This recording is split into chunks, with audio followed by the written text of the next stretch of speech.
مشاهدينا الكرام، السلام عليكم ورحمة الله تعالى وبركاته. إذا سأضع تكرار في هذه الجملة، حاولوا أن تجدوه.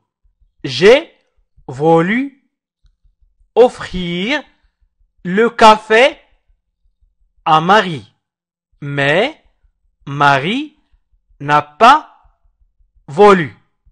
إذن وضعت تكرار في هذه الجملة، كلمة مكررة. إذن اكتبوا ما هي الكلمة المكررة، واكتبوا الطريقة التي سنحذف بها الكلمة المكررة. إذن اكتب أولا الكلمة المكررة، ثانيا اكتب كيف يمكننا أن نستبدلها، أن نضع مكانها كلمة أخرى. إذن أنا سأشرح هذا في هذا الدرس. إذن هناك اسم مكرر. إذن j'ai voulu. إذن j'ai voulu, c'est la conjugaison du verbe vouloir au passé composé. نقول j'ai voulu. أردت في الماضي. إذن j'ai voulu. Tu as voulu. أردت. Il a voulu. أراد. Il a voulu. أراد. إذن نقول مثلا j'ai voulu d'être أو j'ai voulu essayer مثلا d'être professeur. J'ai voulu essayer d'être professeur. إذن j'ai voulu أردت أن أجرب أن أكون أستاذا. إذن j'ai voulu essayer d'être professeur. أردت أن أجرب أن أكون أستاذا. أو j'ai voulu parler à مثلا كريم، أو tu as voulu parler à كريم. أردت أن تتكلم مع كريم. Tu as voulu أنت، أو il a voulu demander. أي يريد أن يطلب أو يسأل. Il a voulu demander يريد أن يطلب أو يسأل. إذن مثلا تريد أن تقول نريد أن نحاول، مثلا نريد أن نحاول. Nous avons voulu essayer. نحاول أن نجرب. Vous avez voulu. أنتم تحاولون. Vous avez voulu. إذن vous avez voulu parler à كريم. أنتم تريدون تكلم مع كريم. وإils ont voulu demander يريدون أن يسألوا. Ils ont voulu demander. إذن هنا قمنا بتصريف الفعل vouloir إلى الباسé composé، وتركنا voulu على حالها، فقط نغير j'ai, tu as et là nous avons vous avez ils ont، أي الفعل avoir. إذن هنا وضعنا الفعل essayer وparler ودemander وراء voulu، وهنا وضعنا offrir. إذن يمكن أن تصادف أيضا مثلا التصرف باللحظة اللازمة. لاحظوا معي agir au moment voulu. إذن أؤكد لكم ويجب أن تركزوا أن voulu هنا ليست فعل. voulu هنا ليست فعل au moment voulu. إذن ليست فعل. هنا adjectif. voulu adjectif. إذن نقول التصرف agir هو التصرف au moment باللحظة. voulu اللازمة. التصرف باللحظة اللازمة. إذن voulu هنا égal يساوي nécessaire، أي لازم. nécessaire لازم. وهنا لا نجد j'ai أو tu as أو il a أو nous avons أو vous avez أو ils ont أو اسم آخر. إذن هنا ليس فعل لأننا لم نجد قبله les pronoms وأيضا l'auxiliaire avoir. إذن هنا هذا ليس فعل. إذن هنا يعني voulu nécessaire وهو adjectif صفة. ويمكن أيضا أن تجد إذن يمكن أيضا أن تجد voulu تعني مقصود. إذن يمكن أن تجد voulu égal أو تساوي مقصود volontaire. volontaire نقول مثلا une erreur voulue. عفوا une erreur voulue. إذن une erreur مؤنث. إذن سنضيف هنا voulu وليست اسم. لن تجد قبلها j'ai tu as et là nous avons vous avez ils ont أو أحمد a voulu. إذن لن تجد مثل هذا. إذن هي adjectif. إذن هي adjectif une erreur voulu أي مقصود.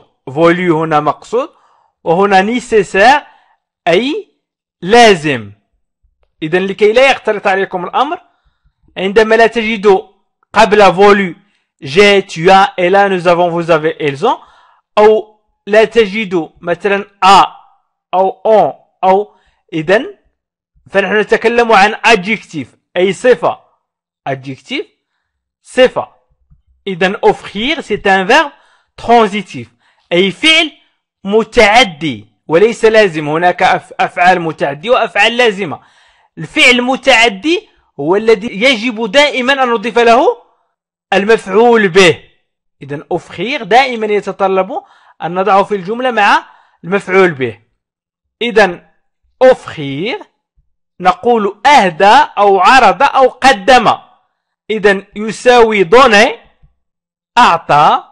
إذن أعطى donner proposer عرض مثلا وبريزونتي قدم. وسأقدم لكم جمل لكي تفهموا المعنى. إذن نقول offrir des fleurs à quelqu'un. quelqu'un اختصرتها. إذن offrir des fleurs à quelqu'un. إذن أعطي أزهار لشخص. donner des fleurs à quelqu'un نقول donner des fleurs à quelqu'un أو offrir des fleurs à quelqu'un. يمكن أن نضع مكان offrir donner. إذن donner des fleurs à quelqu'un. يمكن أيضا أن نقول offrir son aide. son aide أي عرض المساعدة. offrir son aide أو proposer son aide. إذن offrir هنا تعني عرض proposer. offrir son aide عرض مساعدته أو proposer son aide أي عرض مساعدته. إذن يمكن أن نقول proposer أو offrir.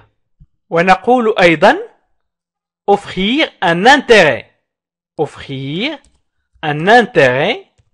offrir un intérêt أي قدم présenter. offrir un intérêt قدم فائدة. قدم فائدة un intérêt فائدة. إذن offrir un intérêt. إذن هنا présenter يمكن أن نقول présenter un intérêt أي قدم فائدة. donner des fleurs أي offrir des fleurs. proposer son aide أي offrir son aide. وprésenter un intérêt أي offrir un intérêt. إذن offrir يمكن أن تعني donner أو proposer أو présenter. le café وهي القهوة.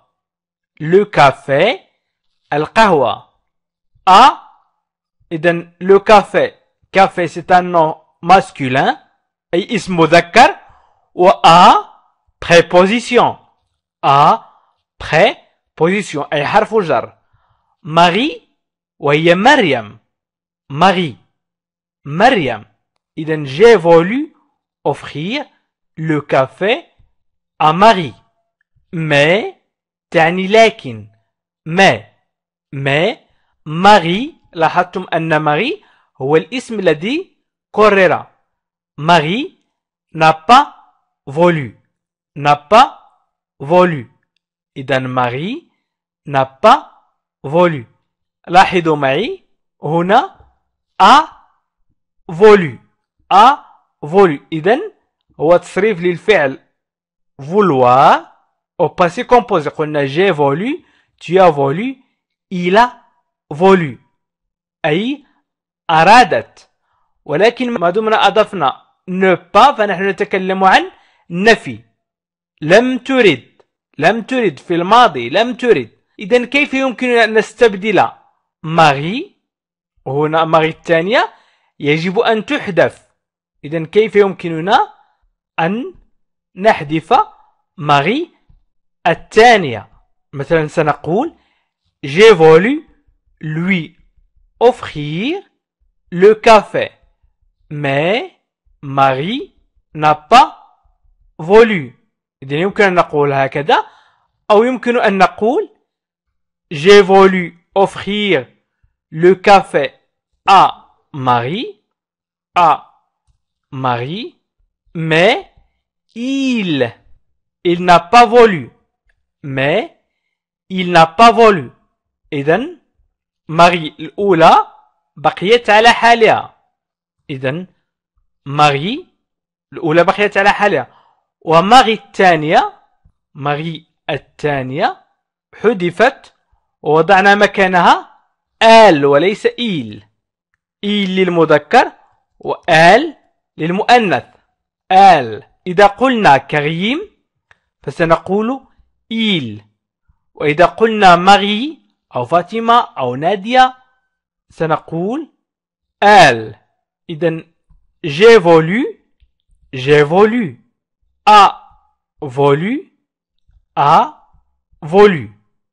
إذن j'ai voulu offrir le café à Marie mais Marie n'a pas voulu. أو j'ai voulu offrir le café à Marie mais elle n'a pas voulu. إذن استبدلنا ماري بآل. أيضا يمكن أن نقول ils peuvent donner un coup de main à Paul. إذن ils peuvent donner يستطيعون إعطاء. يستطيعون تقديم مثلا أو إعطاء. ils peuvent donner un coup de main.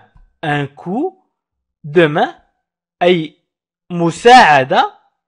نقول donner un coup de main à quelqu'un تعني مد يد العون لشخص. donner un coup de main à quelqu'un. donner un coup de main à quelqu'un يعني مد يد العون لشخص. إذن ils peuvent donner un coup de main à Paul. لبول أو لكريم أو لياسين.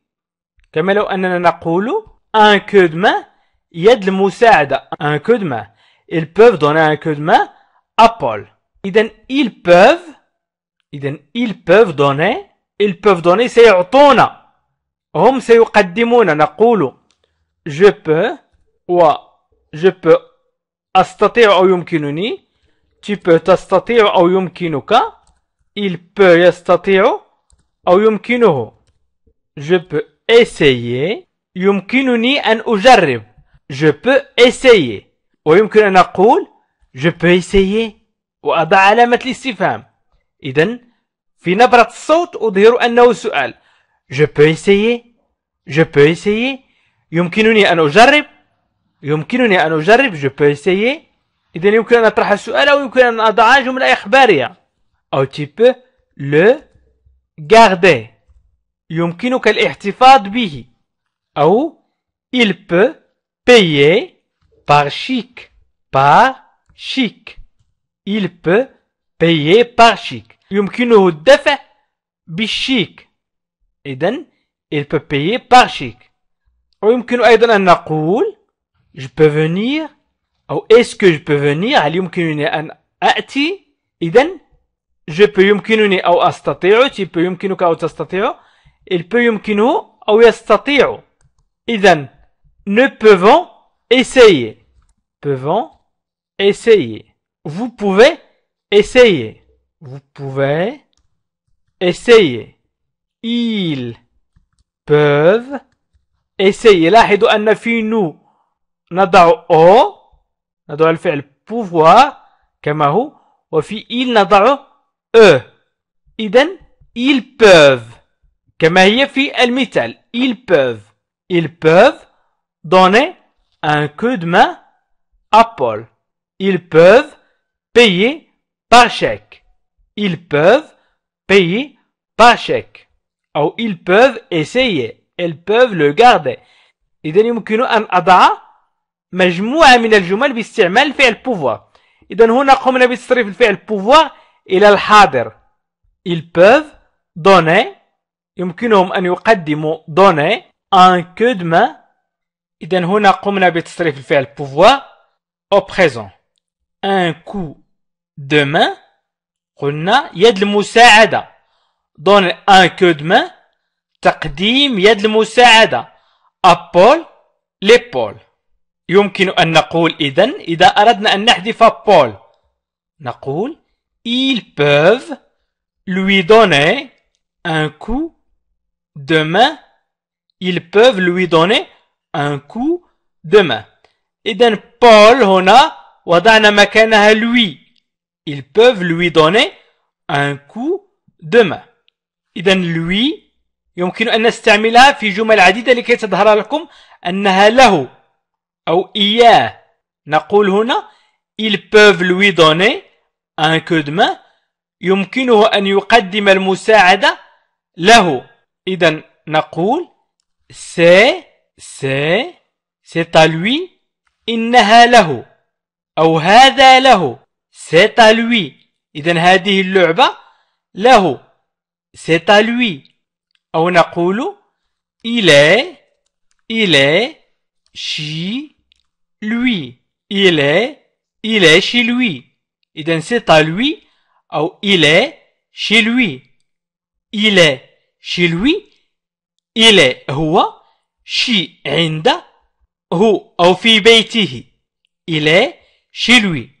وإذا قلنا c'est à lui هذا له يمكن أن نقول أنا أتكفل به. سأقول je me charge de lui. je me charge de lui. أنا أتكفل به. إذن دائما lui تعود عنه هو. إذن دائما lui تعود عنه هو. c'est à lui. il est chez lui. je me charge de lui. لذلك عندما أردنا تعويض بول هنا أضفنا lui. في الجملة الأولى قلنا ils peuvent donner un coup de main à Paul. وفي الجملة الثانية ils peuvent lui donner un coup de main. إذا استعملنا pouvoir وvouloir. الآن سنستعمل devoir. أقول مثلا elles ne doivent pas dire cela à Martine. استعمل الأسماء الغربية هنا لكي تتعلموا أيضا الأسماء الغربية. ال إذن هنا مارتين يجب أن نعوضها بشيء آخر. إذن مارتين سنحذفها وسنعوضها بعبارة أخرى. إذن هنا elles doivent. إذا تكلمنا عن elles doivent فنحن نتكلم عن تصريف الفعل devoir إلى الحاضر أيضا. إذن أقول je dois يجب علي. tu dois يجب عليك. il doit يجب عليه. مثال je dois rester au lit. rester au lit. au lit. يجب علي أن أبقى في السرير. je dois rester au lit. يجب علي أن أبقى في السرير. لن أنهض. tu dois partir. يجب أن تغادر. partir نقول partir. tu dois partir. يجب أن تغادر. يجب عليك أن تغادر. إذن je dois rester au lit أي je dois يجب علي rester البقاء au lit في السرير. lit السرير. tu dois partir يجب أن تغادر. tu dois partir. tu dois يجب عليك partir المغادرة. il doit te parler. il doit te parler أي يجب عليه أن يتكلم معك أو vous parler أن يتكلم معكم. il doit vous parler. il doit يجب عليه vous parler أن يتكلم معكم أو أن يتحدث إليكم. il doit vous parler يجب عليه أن يتحدث إليكم أو أن يتكلم معكم. إذن هنا je dois rester au lit. tu dois partir. il doit parler. إذن يمكن أن نكمل تصريف الفعل devoir إلى الحاضر ونقول nous devons rester au lit. nous devons rester au lit. يجب علينا البقاء في السرير. vous devez rester au lit. يجب عليكم البقاء في السرير. ils doivent vous parler. ils doivent parler. إذن يجب عليهم التحدث معكم. ils doivent vous parler. إذن je dois, tu dois, il doit, nous devons, vous devez, ils doivent. إذن هو تصريف للفعل devoir au présent. إذن السؤال المطروح هنا وسأجيبكم بعد ثواني. بماذا يمكن أن نعوض مارتين هنا؟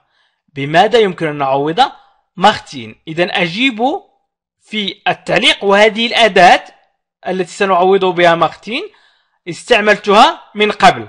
استعملتها في هذا الدرس من قبل. إذن نقول elles ne doivent pas lui dire cela. إذن هنا lui تعوض مارتين. lui تعوض مارتين. لاحظوا معي هنا قلنا ils ne doivent pas لا يجب عليهن. ils ne doivent pas لا يجب عليهن. ils ne doivent pas dire أن يقولن. dire هو الفعل يقول. ils ne doivent pas dire لا يجب عليهن أن يقولن cela هذا. cela هذا à Martine لمارتين. إذن ils ne doivent pas dire cela à Martine. وعوضناها ب ils ne doivent pas lui dire cela. ils ne doivent pas lui dire cela. إذن lui يمكن أن نعوض بها أسماء مثلا. إذن lui c'est un pronom personnel هو ضمير شخصي masculin مذكر et féminin ومؤنث أو في بعض الأحيان pronom réfléchi de la troisième personne. إذن الآن سأمر إلى الأسئلة. الآن قوموا بتصريف الفعل vouloir إلى الباسي composé. vouloir au passé composé.